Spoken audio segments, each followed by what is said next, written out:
right, we'll just start with say and spell your name. Patricia Sidman, Patricia, then Drury, Sidman.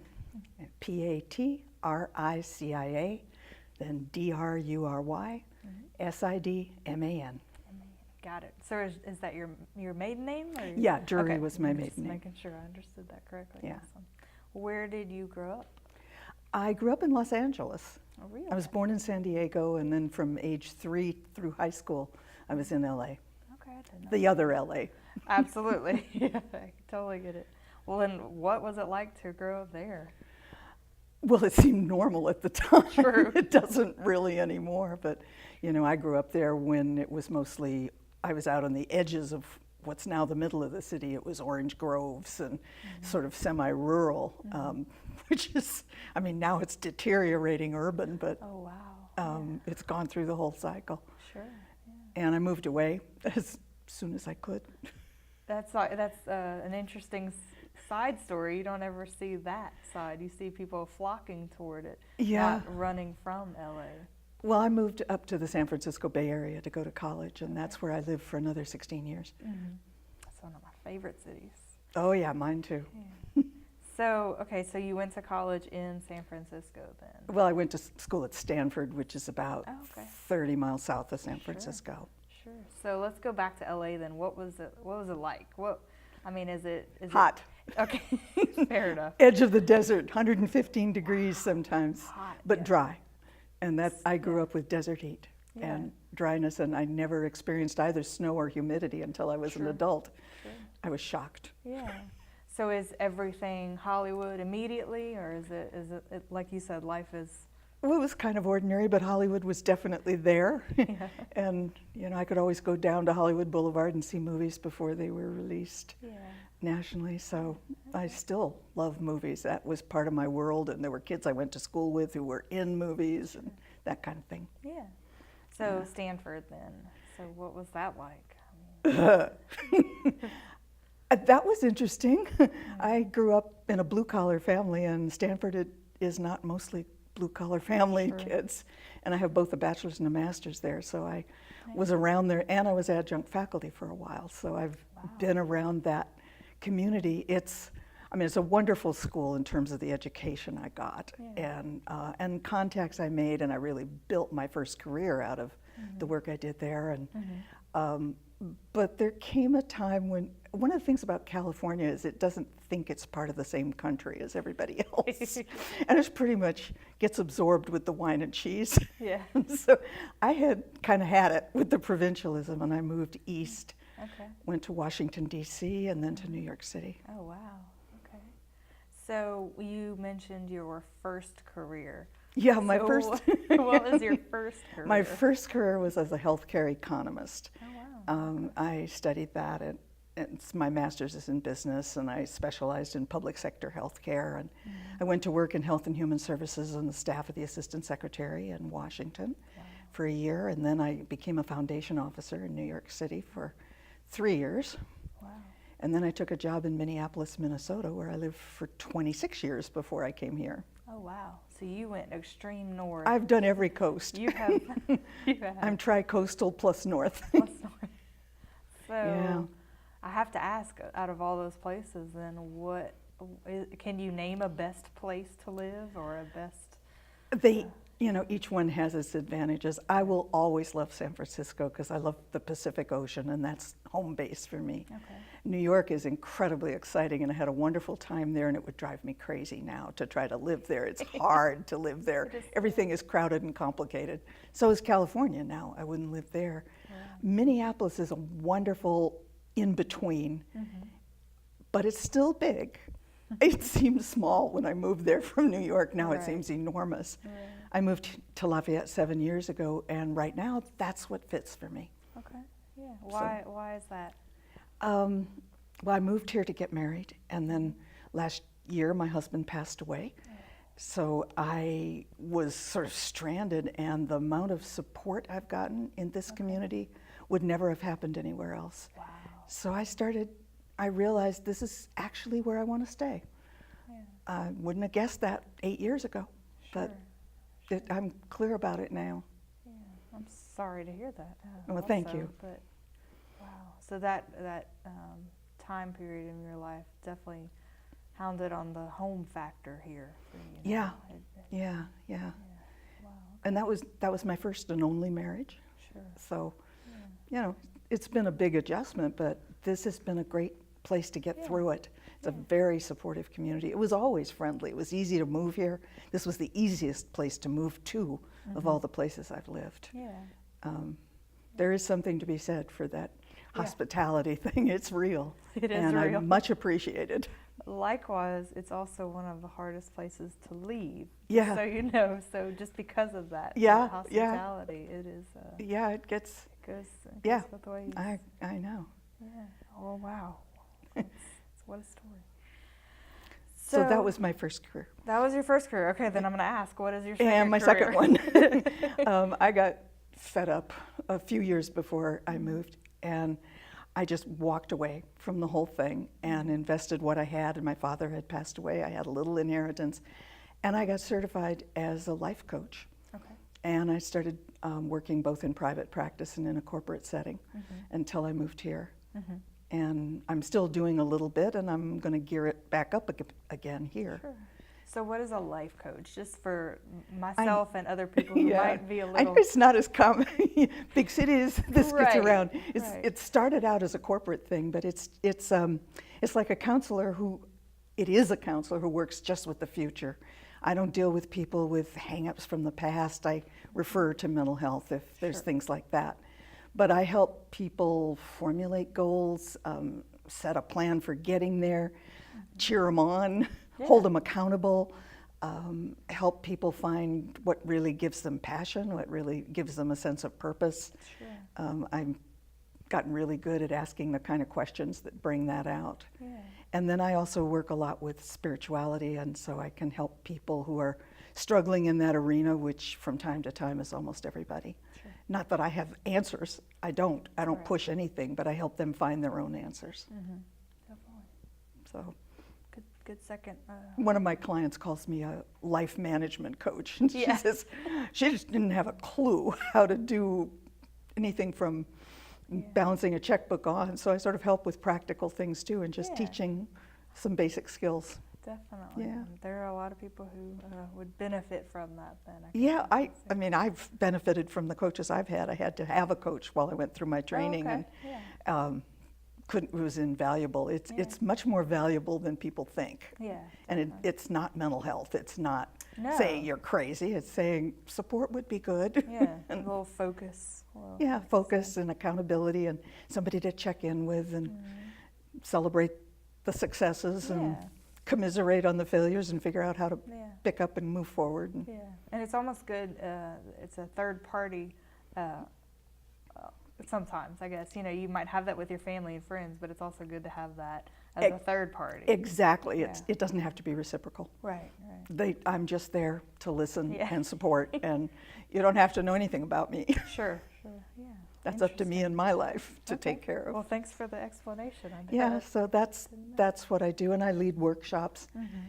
And then down here, as an avocation, I've gotten involved in community theater and acted in a few plays and wrote one. I was artist in residence at ACA this past year.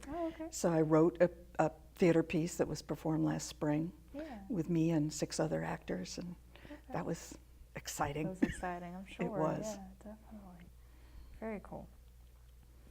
Well, because you've lived such a varied life, if you will, did you have any mentors or anything whenever you were growing up that did maybe a little bit of that, like you said, a little bit of life coaching? And I had a professional mentor, one of my professors when I was in graduate school, and I later worked for him as a research associate and as adjunct faculty, and stayed in touch with him throughout my first career. And I mean, he really taught me how to function in the world, because my parents couldn't do that at that level, and he was a big shot. Let's put it that way. He was a really senior guy with a lot of major experience that I had never had. And he mentored me for decades through just developing what I did in my first career. Wow. So I had various teachers growing up that were helpful. Sure. But that's really the person who shaped me. And then there have been spiritual leaders that have also given me a base in that arena. Okay. And those are the things that I lean on and have leaned on and still do. Yeah, definitely. Yeah. For decades, that's impressive. Yeah. Well, we formed a professional friendship eventually after I Right. wasn't his student anymore. I became a colleague. Right. That's awesome. I know a lot of people are envious of that, myself included. That's impressive to have. So. Yeah, it's why I appreciate what mentoring can do, and it's kind of what a coach does. True. It's kind of a giving back that same thing to people who are younger than I am and haven't had the experiences. Yeah, I could see that, definitely. All right, so we'll talk about AOC for a few minutes, and then we'll move on, because there's way more exciting stuff to talk about than ourselves. Okay. But tell me how you first got involved with AOC. I have to think. Way back when I was first here, you had 3-minute movie competitions, and one of the people who was directing one of those invited me and my husband to be in it. Oh, okay. And we went to the award ceremony, and the film we were in won Sure. that year. Okay. And that's how I think that's how I first really became. I knew there was a community channel, and I Sure. had worked with that in the Okay. Twin Cities, but I hadn't paid a whole lot of attention. It was in the first year that I was here, so Wow, yeah. that was when I first really got a feel for AOC. Yeah. Do you remember who the director was, out of curiosity? Gina Hanchey. Yeah, okay. She was one of my 2 guesses. Okay. Yeah, Cool. yeah. It was. I can't remember what it was called Yeah. now, but it was the purple team. Purple team. We were always color coordinated. So everything I wore was purple Yeah. to make the point in the film. It was Awesome. very funny, and I had a grand time doing that. Good. Very cool. It's a good way to get introduced to AOC then. Yeah, yeah. So what was your first impression of AOC then? I thought there was a lot of imagination, and I liked the fact that it had that bent towards the arts, because that's where my heart has been and my avocational stuff has been. And so the fact that there was a film contest really impressed me. Yeah. I knew there would be discussion things. I kind of knew what to expect, but that I didn't expect. So that was very positive. And I was impressed. I remember that award ceremony was a huge number of people there. And I know which year you're talking about. yeah, it was really a big deal. Yeah. And I thought, oh, this is great for a town this size to have this much support. Yeah. That was a big positive. Yeah, definitely. So it may go along that same line, but what surprised you most about AOC? It's actually bigger, more complex, and has more to offer than the stuff I've seen in bigger cities for local open channel kind of things. Just the array of classes, the ability to use equipment, not that I've done it, but it's been in the back of my mind, and I may now. Yeah. And the ability to produce public service ads. I took that class and did one for a nonprofit that I was doing some volunteer work with. And just the size, and not the physical size so Sure. much, but the array of possibilities has been very impressive. Yeah, I tell people that all the time because number one, it's amazing that Lafayette has one still, and that it's managed to, like you said, outgrow ones that are in larger cities. Yeah. And, you know, it's a testament to how much Lafayette supports it. You know. Yeah. Definitely. I mean, I'm active with the League of Women Voters. Every time we do anything, AOC is there to film it. AOC has filmed theatrical productions that I've been in. It's there in the community. It's great. You know, it really feels connected. Very cool. What is your dream project to work on or to produce, if you have one? Produce at AOC or produce or anywhere? in life, yeah. What's your dream project? I'm writing another theater piece. Yeah. That was the best experience I've had in Really? maybe ever. Yeah. And it was during this very difficult year, and now I have some other ideas about what a sequence, you know, Yeah. not a sequel, but a next piece would be, and I'm just starting to get my thoughts together, and I hope to also be able to turn last year's piece into a book form. I published another book, and so I mean, self-published. It's not like it's a bestseller or anything, but I'd like to get the piece I did, we had some visual things as well as language, and I'd like to get that published in book form. So that's the stuff I'm working on as well as my coaching practice. Yeah, it's big stuff, big stuff. Well, this might go hand in hand, but what are you looking forward to for the rest of 2017? Besides surviving, which kind of becomes kind of an issue on some days. Just continuing with those things, getting all that stuff going. I'm really just coming back into being full. I just collapsed for a year, more or less, except for doing the one show, and now I'm starting to feel more engaged and starting to get things. So I want to do a workshop on conscious aging. I want to get that to happen in the fall, and I'm working on setting that up, and I want to start writing again, and just pursue the things I was mentioning. Yeah. I don't have any theater projects in mind, but stuff happens. I never planned for any of the ones I did do, so until they showed up. Keep doing that then. Yeah, it seems to work. Yeah. All right, so what are you reading right now? Do you consider yourself a reader? Is that? Yeah, I do. I'm in 2 book clubs here. Oh, you? And about a third of the time I don't get the book read, but sometimes I do. Right now I'm reading a novel called The Magician's Assistant, which is engrossing. Over the last year, I've probably read 15 or 16 books, nearly all of which has been about coping with the circumstances I was in. But I'm finally starting to read novels and reading nonfiction, particularly history, and that pertains to stuff going on now. So I'm starting to have a little broader mind. But I do read 1 or 2 books every month, and sometimes more, but at least that much. Definitely. And it ranges. Sometimes I want entertainment, but usually I prefer nonfiction. I like just kind of getting knowledge. Yeah, definitely. I could see that in your life. Yeah. It's definitely been. I just sponge here.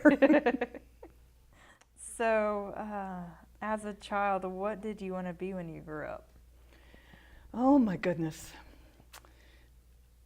I was never clear on that. In fact, I hated it when teachers would ask that question because I didn't know. Sure. I wanted to do something professional, which was kind of interesting coming from where I came from, which was a blue-collar family. But I didn't know what that meant. I didn't really want to be a lawyer, and I thought at one time that I was going to be a scientist, and I had won a science award in high school, and I was working as a result in the medical school at UCLA when I was still a teenager, and I thought, well, that's it. I'm going to get a PhD in one of the sciences, and I'm going to be academic and scientific. And then there came a day that I said, no, I'm not. Yeah. I switched majors, went to the dark side of the humanities, changed schools, did everything, and changed it. So then I really wasn't sure, and I kind of just followed interests, and one thing led to another, and never once did I predict that I would be any of the things I've actually been. Right. They weren't even on the horizon. Right. So, it is important to have goals and all of that, but I didn't have them in that way. I wasn't specific about it, and I just cringed when they'd ask the question, and I don't know. Yeah. I'm sorry to make you cringe. No, but I didn't. Well, yeah. Anticipate what do we it, except for the years that I thought I was going to be a scientist. I like it. And then I wasn't. Nothing wrong with that. Yeah. Too funny. Did you have any heroes, or who were your childhood heroes? Maybe some people even have said sports people or people of history. Who did you look up to as a kid, or even a character? Whatever it was. Okay. It's a broad question. I'm sorry for phrasing it so horribly, but I liked authors. Okay. So I just gobbled up C.S. Lewis. Sure. Stuff, and then I read his adult stuff as I became an adult. But The Lion, the Witch, and the Wardrobe was one of those formative things for me. Yeah. And for a lot of people. Yeah. There was also a book by a man named George MacDonald from the 19th century, believe it or not, who was one of the mentors of C.S. Lewis, who wrote a book called At the Back of the North Wind that my mother forbade me to read. So of course I went to the library and read it. And that was probably one of the most a book that it went into my bone marrow. I mean, it just was a view of life that I realize has been in my subconscious and guiding me ever since I was a little kid. How old were you when you read it? Probably 10. Wow. And yeah. And so I kind of like things like that. I like science fiction writers, and I read Heinlein and Ursula Le Guin. And as I got into teenage years, I just sucked up that stuff and really enjoyed it. And so I imagined, worlds that could be, and speculated about other planets, and sat outside and stared at the sky and the stars for hours at a time, and that kind of thing. Yeah, I like it. I haven't answered that question before. That's interesting. Yeah, that is what I did. Yeah, you had a vivid imagination from the start, or certainly. Well, I was an only child, so I pretty much had to create the world in my head. Ditto. Yeah. I get it. If you could have dinner with 5 famous people from history, who would they be? Or from your life? We'll open it up. Oh, wow. Yeah. Have dinner with 5 people. Yeah, who's hanging out with you? The Buddha, I think. That's one that jumps out at me. And or the Dalai Lama now. Sure, okay. I'm going to count that as one. Fair enough. Done. Unless I can't come up with... Then you get to... And I'm not Buddhist, but that's okay. a set of I do some meditation practice, and I'd like to know more about those people who seem to have gotten on top of that. Bill Moyers, whose insights I've really appreciated over many years.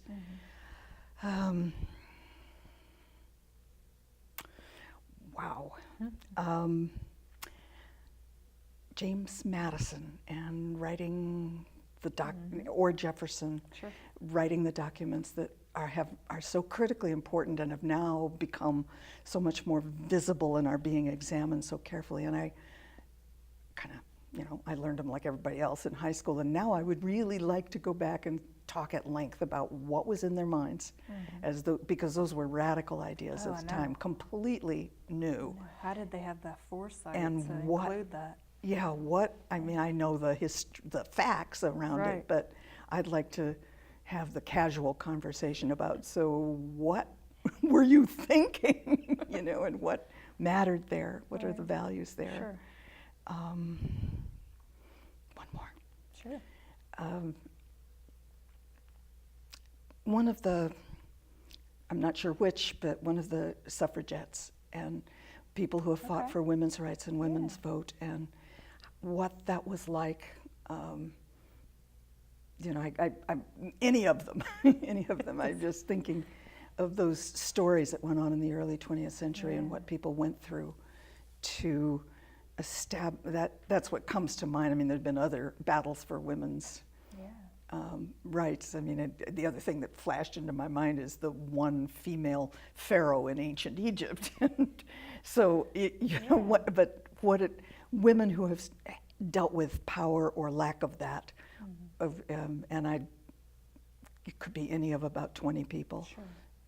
I should name them, but they're all swimming in my head at once. But, so I'd be looking for people who who changed the world, and what was in their heads before and during doing that. And were they shocked at the response, I guess, is always my thought. Like, for whatever response it is. Yeah. And what did they envision, and did it happen? Or did what happened satisfy them or appall them? Exactly. That is a very robust dinner table. It might have to be longer than dinner. We have to have several courses. Yes. I agree. It's a very good dinner table, though. All right. What is your superpower? Intuition. Okay. Yeah. I sometimes know what's going to happen before it happens. And sometimes I get blindsided, let's be clear. It's not like I can always see it, but I that's the superpower I'd want, to be able to see into Yeah. the future Okay. enough to anticipate. Mm-hmm. Yeah, I don't like surprises. Fair enough. I can tell. What is your spirit animal? Oh, no question, white wolf. Really? Mhm. Tell me more.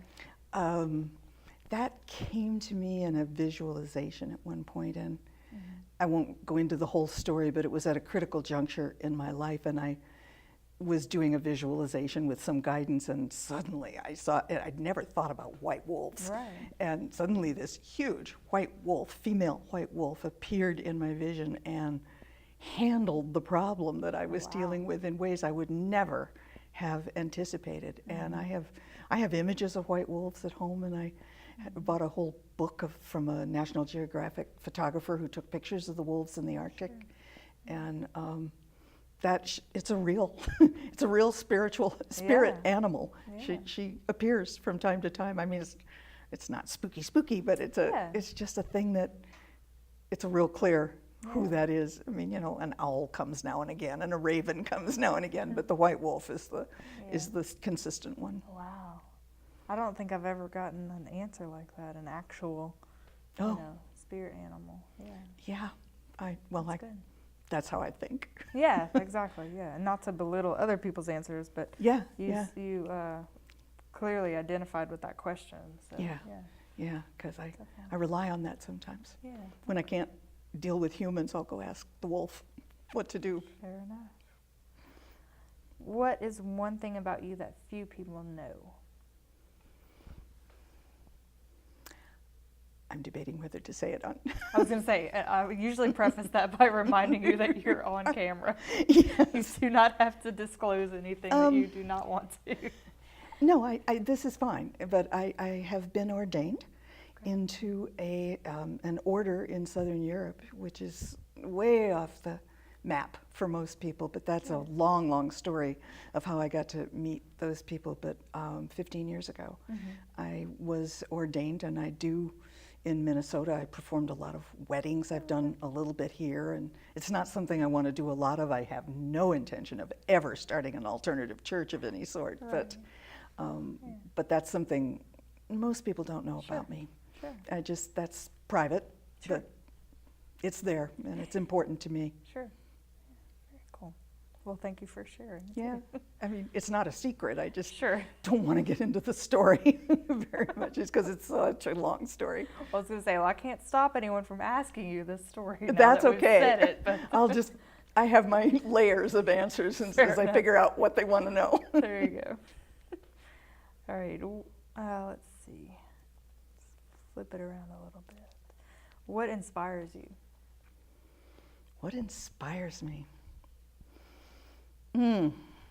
Again, it's usually reading or seeing somebody who has wisdom I don't have. If I hear something I've never thought of before, and I can feel it strike a chord, and it starts to open me up, then that will take me places. So I look at people whose lives are lives I would want, and I'm inspired to learn by watching them and try to figure. And there have been a few of those, not very many, but a few of those. I mean, I've learned acting, for example, by watching actors and then deciding maybe I could do that, but also more just ways of being and people who are capable of compassion and forgiveness and things I aspire to. Yeah, definitely. What achievement are you most proud of?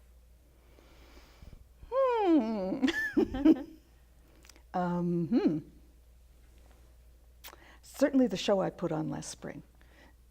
That was a big stretch for me. To put my words on stage, oh my goodness.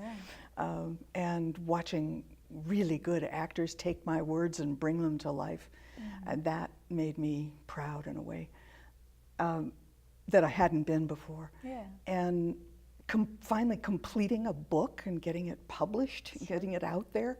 I mean, that had been on my list for a long, long time, and I thought, I can't write anything that long, and I did. So Yeah. those are They're big. big, So yeah. big, yeah. And I've survived some stuff. There's been some tough stuff in my life, and just catastrophes of various sorts, and knowing that I made it, that I've been able to keep going against some horrific odds at certain points, and I'm still not only here, but Yeah. I like my life again. Right. That's an achievement for a lot of people. Just liking their life is a big deal. It is a big deal. It takes a long time to get there. It does. Yeah. I don't think you have a chance until Yeah. you're got a few decades of adult life under your belt. Yeah. And it's not every day. I've been known to say Sure. I hate my life and why am I Sure. still, but it all in all, I appreciate what there is, and that's, in a way, that's been an achievement for me. Absolutely. That's exactly the point. Yeah. Yeah. Very cool. How would you like to be remembered? I would like to be remembered as somebody who was there for other people, and I so wouldn't have been if I'd been gone in my 20s and 30s. I wasn't even there for myself. But I would like to be remembered for being caring and compassionate and helpful and all of those sorts of things. And I'd love it if somebody thought I had a measure of wisdom. On most days I think, oh, hell no, I don't. But I'd love it if somebody else thought I did. Sure. I'm sure there are people out there who think that. I won't know. All right, last question. Yeah. Describe yourself in 3 words. 3 words. 3 words. Intense, smart, funny. It's a good combo. Very driven woman then. Yeah. Very, very cool. I like it. That'll get you through life. Well, so far it has. I mean, I just turned 70, so. Oh wow, you don't look 70 at all. I didn't think I'd ever be that. Well, you were intense and you were. I mean, you were smart. funny. Yeah, you have to be able to crack a joke at the right time to just break up whatever's coming down. And it takes being smart to know when to do that. Yeah, but it turns out if you're born in 1947, when it gets to 2017, you're 70. Oh, it's amazing how that works. Awesome. Well, you're done. You survived another thing. Knock that off your achievement list. You're done. Yeah, okay. There you go. I Thank hope you. that was okay. Perfect. It's perfect. Yeah. You've got stuff. You've got stuff. That's it.